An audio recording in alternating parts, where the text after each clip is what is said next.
बिस्मिल्लाहिर्रहमानिर्रहीम। गुजरे जमाने में खुसरो ईरान का एक बादशाह था। उसकी आदत थी कि लिबास तब्दील करके शहर का गश्त करता ताकि रियाया के अच्छे बुरे हालात से बाखबर रहे। एक रोज हस्बे मामूल अपने वजीर के साथ शहर की गश्त के लिए निकला। एक छोटी सी गली में मकान को देखने लगा कि गरीब किस तरह अपना बसर औकात करते हैं। उन्हें मकानों में औरतों के बोलने की आवाज आई। बादशाह बातें सुनने के लिए ठहर गया। दरवाजे से झांक कर देखा तो 3 नौजवान औरतें चरखा काट रही थीं। उनमें से बड़ी बोली, अगर मेरा बस चले तो मैं नानबाई से ब्याह कर लूं और मशक्कत की जिंदगी से निजात पा लूं। मंजली बोली, मैं बादशाह के बावर्ची से निकाह कर लूं ताकि उम्दा खाने रोज रोज खाने को मिले। छोटी बहन ने कहा, तुम लोग ख्याली पुलाव बना रही हो तो मैं भी बादशाह से ब्याह क्यों न कर लूं। सारा मुल्क मुझे मलका कहे। फिर वो हंस पड़ी। बादशाह ने वजीर को कहा कि इस घर को पहचान लो, सुबह इन तीनों औरतों को दरबार में हाजिर करना। इसके बाद बादशाह गश्त करके आराम करने चला गया। दूसरे रोज वो तीनों बहनें दरबार में पेश की गईं। बादशाह ने रात का किस्सा पूछा तो वो डर गईं, लेकिन बादशाह ने कहा, खौफ की कोई जरूरत नहीं, जो बात थी बयान करो। मजबूरन इन तीनों बहनों ने रात वाली बात बादशाह के सामने दोहरा दी। बादशाह ने उसी वक्त बड़ी और मंजली बहन की शादी नानबाई और बावर्ची से करवा दी और छोटी बहन को अपनी मलका बना दिया। चंद रोज के बाद दोनों बड़ी बहनें छोटी बहन से हसद करने लगी और सोचने लगी कि उसे किसी तरह से बादशाह की नजरों में जलील कर दें। अल्लाह की कुदरत से उसी जमाने में मलका को आसारे हमल जाहिर होने लगे। दोनों बहनें उसको मुबारकबाद पेश करने आई। छोटी बहन जो इनके फरेब से नावाकिफ थी, बड़ी मोहब्बत से पेश आई। बातों बातों में विलादत के करीब इन दोनों बहनों को लाने का वादा किया। वो राजी हो गईं और उन्होंने पुख्ता इरादा किया कि जब इनके यहाँ बच्चा होगा तो वो उसको अलग करके बिल्ली का बच्चा उसकी गोद में डाल देंगी और मशहूर कर देंगी कि बिल्ली का बच्चा पैदा हुआ है। इस तरह बादशाह उसे कत्ल करवा देगा या घर से निकाल देगा। जब विलादत का वक्त करीब आया तो उसने अपनी बहन को बुलाने की बादशाह से इजाजत ली और उनको अपने पास बुलवा लिया। उन दोनों बहनों ने बिल्ली का इंतजाम करवाया। मलका के यहाँ एक इंतहाई खूबसूरत लड़का पैदा हुआ। हासिद बहनों ने बच्चे को टोकरी में बंद करके उसे नहर में बहा दिया और मलका की गोद में बिल्ली का बच्चा रख दिया और सारे महल में मशहूर करवा दिया कि बिल्ली का बच्चा पैदा हुआ है। बादशाह को यह सुनकर बड़ा गुस्सा आया। उसने मलका को कत्ल करना चाहा, लेकिन दाना वजीर ने रोका। चंद रोज सब्र कीजिए, मुझे इसमें कोई राज मालूम होता है। मलका का इसमें क्या कसूर? जो कुछ कुदरत ने पेट में बना दिया वही पैदा होगा। टोकरी नहर में बहती चली जा रही थी कि बादशाह के माली की नजर उस पर पड़ी। उसने निकाल कर देखा तो उसमें एक बच्चा था। माली की कोई औलाद नहीं थी। वो खुशी खुशी अपने घर आया और वो बच्चा बीवी के हवाले किया। माली की बीवी ने अपने बच्चे की तरह उसे पालना शुरू कर दिया। माली ने इसका जिक्र किसी से नहीं किया। मुमकिन हो कि कोई शाही राज हो। बच्चा पलता रहा यहाँ तक कि 1 साल का हो गया। दूसरे साल मलिका के यहाँ फिर बच्चा पैदा हुआ। बदनसीब मलका ने अपनी बहनों को इस मर्तबा भी बुलवाया। अब उन्होंने मुर्दा कुत्ते का बच्चा उसकी गोद में डालकर मशहूर करवा दिया कि कुत्ते का बच्चा पैदा हुआ है और उसे भी टोकरी में डालकर नहर में बहा दिया। इत्तेफाकन उसे भी माली ने पकड़ लिया और उसकी भी परवरिश करने लगा। तीसरे साल मलका के यहाँ लड़की पैदा हो गई, लेकिन हासिद बहनों ने उसे भी मुर्दा चूहिया मशहूर कर दिया और लड़की को भी बहा दिया। वो लड़की भी माली के हाथ लग गई। बादशाह ने नाराज होकर मलका को एक लोहे के पिंजरे में बंद करके शहर की मस्जिद के दरवाजे पर रखवा दिया ताकि हर आने वाला उसके मुंह पर थूके और जो इनकार करे उसे कत्ल कर दिया जाए। लोग मजबूरन थूकते और बादशाह के जुल्म को बुरा समझते। तीनों बच्चे माली के यहाँ परवरिश पाते रहे। माली ने तालीम और तरबियत भी शहजादों की तरह करवाई। लड़की भी पढ़ती रही। बड़े लड़के का नाम माली ने भामन रखा, छोटे लड़के का नाम परवेज और लड़की का नाम परिजात रखा। उस जमाने में मालन इत्तेफाकन बीमार होकर मर गई। बच्चों को इतना दुख हुआ कि जैसे माँ का होता है। बच्चे पढ़ लिख कर बड़े हो गए। माली भी रुपए पैसे वाला था। उसने बादशाह से इजाजत लेकर एक महल तामीर करवाया और एक बहुत बड़ा बाग बनवाया जिसमें एक चिड़िया घर भी था। वो तीनों बच्चों के साथ उसमें रहने लगा। यहाँ रहते हुए ज्यादा दिन नहीं हुए थे कि माली भी मर गया। बच्चे बहुत परेशान हुए, लेकिन क्या हो सकता था सिवाय सब्र के। दोनों भाई सैरो शिकार के लिए जाते। परिजात बाग में अपना दिल बहलाती या कभी गाना गाती। इत्तेफाकन मलका की हासिद बहनों ने आपस में मशवरा किया कि मलिका का तो खूब इंतजाम हो गया, लेकिन मुमकिन है कि इन बच्चों का राज खुल जाए, लिहाजा इनको चलता करो। उन्होंने कुटनी को बुलवाकर सारा माजरा पेश किया। वो बोली, तुम इत्मीनान रखो, मैं ऐसा कदम उठाऊंगी कि किसी को कानो कान खबर नहीं होगी। एक दिन दोनों भाई शिकार को गए। कुटनी उनके करीब आई और परीजाद से नमाज की इजाजत लेकर वजू करके नमाज पढ़ने लगी। परीजाद उससे मुतासिर हुई, खाना दिया और बाइसरार बाग दिखाने के लिए साथ ले गई। मक्कार कुटनी कहने लगी कि यूं तो यहाँ हर चीज मौजूद है, लेकिन 3 चीजों की कमी है। अगर वो मिल जाए तो फिर ये बाग बेमिसाल होगा। परीजाद ने पूछा, लेकिन क्या, तुम बताओ तो सही। वो बोली, इसमें बोलती चिड़िया, गाता दरख्त और सुनहरे चश्मे के पानी की ही कमी है। अगर वो भी आ जाए तो बाग जन्नत का नमूना पेश करेगा। परीजाद ने कहा, ये तीनों चीजें कहाँ से मिलती हैं? कुटनी ने कहा कि यहाँ से 20 रोज की मंजिल पर हिंदुस्तान की सरहद पर जो पहला आदमी मिलेगा वो रास्ता बता सकता है। बुढ़िया शौक की आग भड़काकर फौरन रफू चक्कर हो गई। शाम को जब दोनों भाई घर वापस आए तो बहन को फिक्रमंद पाया। वजह पूछी तो उसने तमाम कैफियत बयान की। भामन ने कहा, तुम इतना रंज क्यों करती हो? मैं जाता हूँ और ये चीजें लेकर आऊंगा। अगले रोज भामन सफर के लिए तैयार हुआ और बहन को एक खंजर निकाल कर दे दिया।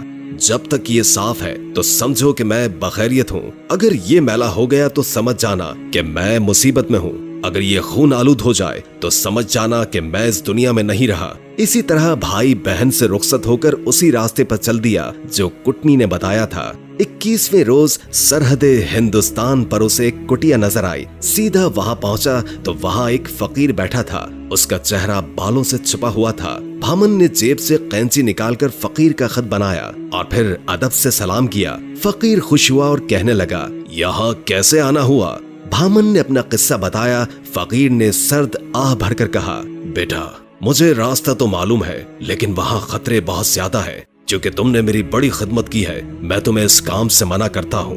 भामन ने इसरार किया तो फकीर ने अपने पास से एक गेंद निकाली और कहा, इसे जमीन पर डाल दो और खुद इसके पीछे रवाना हो जाना। जहाँ ये रुक जाए तुम भी घोड़े से उतर जाना। सामने एक पहाड़ होगा, उस पर चढ़ जाना। उस पर तुम्हें अजीब व गरीब आवाजें आएंगी, मगर कोई नजर नहीं आएगा। उस वक्त सब्र से काम लेना।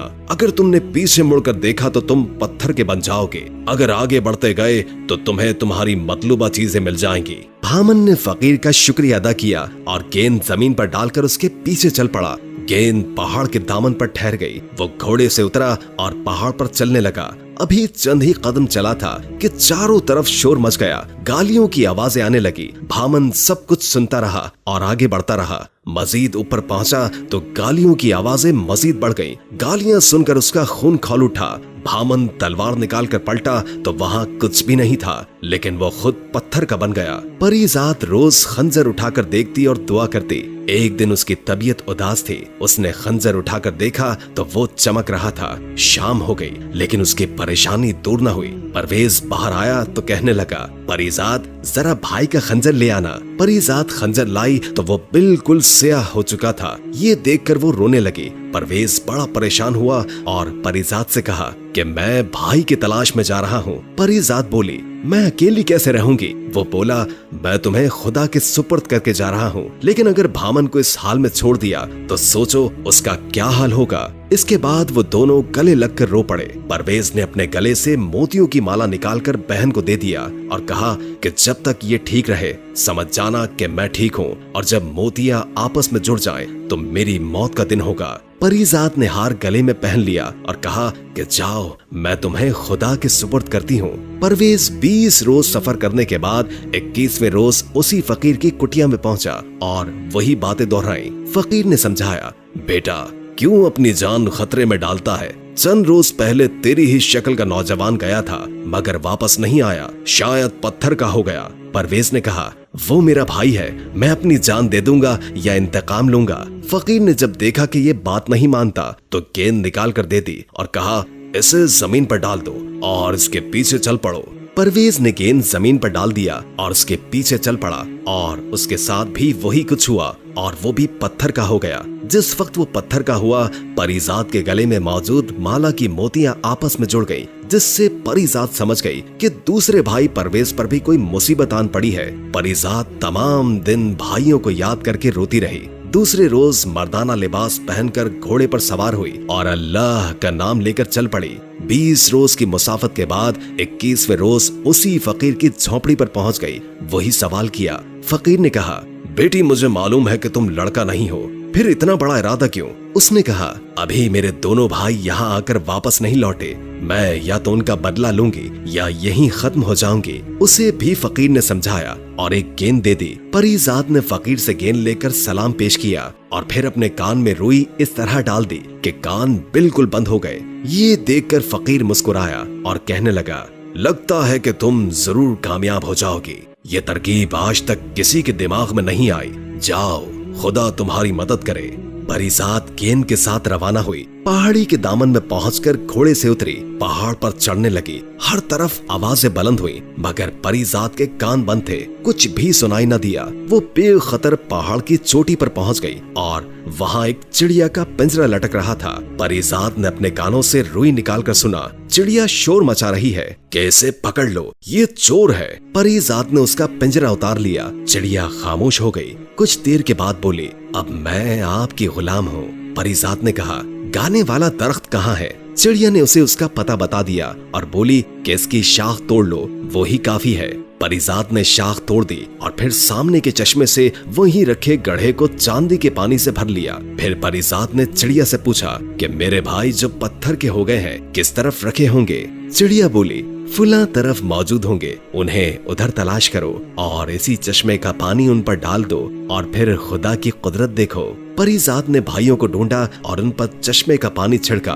वो उसी वक्त असली हालत में आ गए और बहन से मिलकर बहुत खुश हुए। इसके बाद तीनों ने मिलकर उन तमाम आदमियों पर भी चश्मे का पानी छिड़का जो पत्थर के हो चुके थे। पानी पड़ते ही सब अल्लाह के हुक्म से असली हालत में आ गए और परीजाद का बेहद शुक्रिया अदा किया। इसके बाद पहाड़ से नीचे उतरे तो देखा कि घोड़े खड़े हैं। सबने अपने अपने घोड़े पहचान लिए और उन पर सवार होकर अपने अपने रास्ते पर चल पड़े। वहां आकर देखा कि ना तो कोई फकीर था और ना ही कोई कुटिया। परीजाद ने कहा, ये फकीर इसी तिलिस्म से मुंसलिक था। तिलिस्म के खत्म होने के बाद वो फकीर भी गायब हो गया। घर आकर शाख उसने एक मौजूद जगह पर लगाई और एक उम्दा हौज में फव्वारा तैयार करके उसमें चश्मे का पानी डाल दिया। और जब अगले दिन देखा तो शाख की जगह एक दरख्त खड़ा था। फव्वारा जोर से चल रहा था। चिड़िया का पिंजरा लटक रहा था। सारे शहर में इन चीजों की शोहरत हो गई। एक रोज भामन और परवेज शिकार से वापस आ रहे थे तो रास्ते में बादशाह की सवारी मिली। उन्होंने कोशिश की कि बचकर निकल जाएं, मगर जब सामना हो गया तो मजबूरन खड़े हो गए और जब बादशाह करीब से गुजरा तो झुककर सलाम किया। बादशाह ने दरियाफ्त किया कि तुम किसके लड़के हो? उन्होंने अर्ज किया कि माली के लड़के हैं और फुला जगह हुजूर की इजाजत से महल तामीर करवाया था, उसी में रहते हैं। बादशाह के दिल में उनके लिए मोहब्बत बढ़ रही थी। बात को बढ़ाने के लिए पूछा, कहाँ से आ रहे हो? जवाब मिला कि शिकार करने गए थे। बादशाह ने पूछा, बगैर इजाजत क्यों शिकार गा गए? जवाब आया कि आइंदा नहीं जाएंगे। बादशाह मुस्कुरा कर कहने लगा, मेरे साथ आओ, मैं भी तो देखूं कि तुम कैसे शिकार खेलते हो। दोनों भाई साथ हो गए और जंगल में जाकर कहीं से शेर मार कर लाए और बादशाह के सामने पेश कर दिया। बादशाह इनसे इतना मुतासिर हुआ कि कहने लगा, तुम मेरे साथ शाही महल चलो, खाना खाकर चले जाना। दोनों भाइयों ने अर्ज किया कि खाना खाने में हमें कोई मसला नहीं, मगर हमारी एक छोटी बहन है। हमने आपस में कसम खाई है कि आपस के मशवरे के बगैर कुछ नहीं करेंगे। आज हम इससे पूछ लें और कल आपकी खिदमत में हाजिर होंगे। बादशाह ने इजाजत दे दी। दोनों भाई घर आए, लेकिन दावत का जिक्र परीजाद से करना भूल गए। सुबह बादशाह से शिकार गाह में मुलाकात हुई तो दोनों ने माजरत की। गरज इसी तरह 3 दिन बराबर भूलते रहे। चौथे रोज बादशाह ने दोनों को एक एक गेंद देकर कहा कि इसे कमर पर बांध लो और जब कपड़े बदलने लगो तो तुम्हें याद आ जाएगा। रात को जब वो लेटने लगे तो वो गेंद कपड़ों से गिर पड़ी। उन्हें बादशाह से किया वादा याद आ गया। दोनों परीजाद के पास गए। परीजाद कहने लगी, जरा रुको, मैं अपनी चिड़िया से पूछकर बताती हूँ। चिड़िया से पूछा कि क्या मेरे दोनों भाइयों को दावत में जाना चाहिए? चिड़िया ने हाँ में जवाब दिया। परीजाद भाइयों के पास आई और कहने लगी, बादशाह की दावत मंजूर कर लें और अगले रोज के लिए बादशाह को दावत दें, मैं उसका इंतजाम कर लूंगी। दूसरे रोज भामन और परवेज महल में दाखिल हुए। लोग उनके हुस्न और जमाल को देखकर हैरान रह गए। बादशाह दोनों को लेकर एक कमरे में आया और फिर दस्तरखान पर खाना खाने लगा। सबने मिलकर खाना खाया। महल से जाते हुए बादशाह को अपने गरीब खाने में खाने की दावत दी। बादशाह ने जवाब दिया, बच्चों मैं तुम्हारे साथ चलूंगा।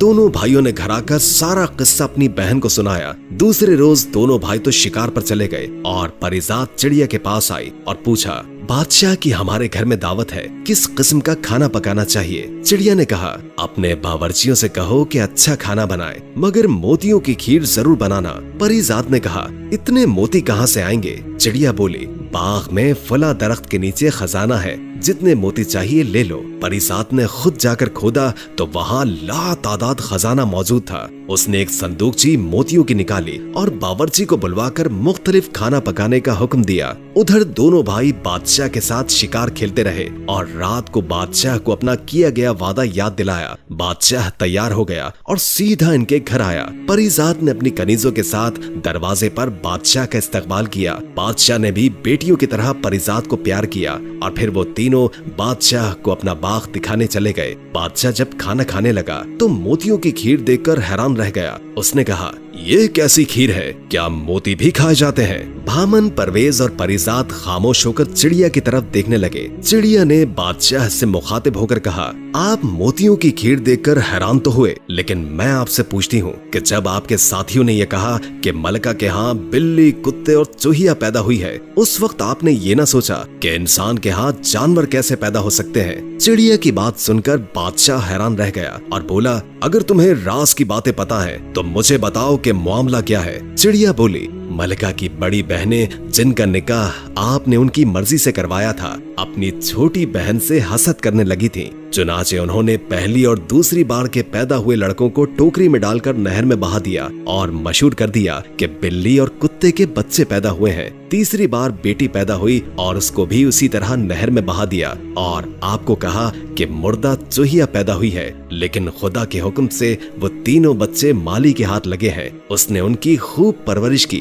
तालीम और तरबियत दी और अब आपके सामने बैठे हैं। ये सुनकर बादशाह अपने तीनों बच्चों को गले लगाकर बेहद रोया और उनसे माफी मांगी और फिर तीनों बच्चों को लाकर जामा मस्जिद की सीढ़ियों तक पहुंचा दिया और पिंजरा खुलवाकर मलका के कदमों में जाकर गिर गया और सारा किस्सा सुनाकर माफी मांगी। मलका भी रोने लगी। इसके बाद तीनों बच्चों को देर तक प्यार करती रही। बादशाह ने मलका को हम्माम में भेजा ताकि लिबास तब्दील करे और उनकी हासिद बहनों को बुलवाकर उसी वक्त कत्ल करवा दिया। मलका हम्माम से फारिग होकर आ गई। उसी वक्त सबने मिलकर खाना खाया। दूसरे रोज बादशाह ने जश्न आम का ऐलान कर दिया। तीनों बच्चे नए महल में आ गए। बादशाह ने इसके बाद एक अरसे तक निहायत अदल व इंसाफ से हुकूमत की।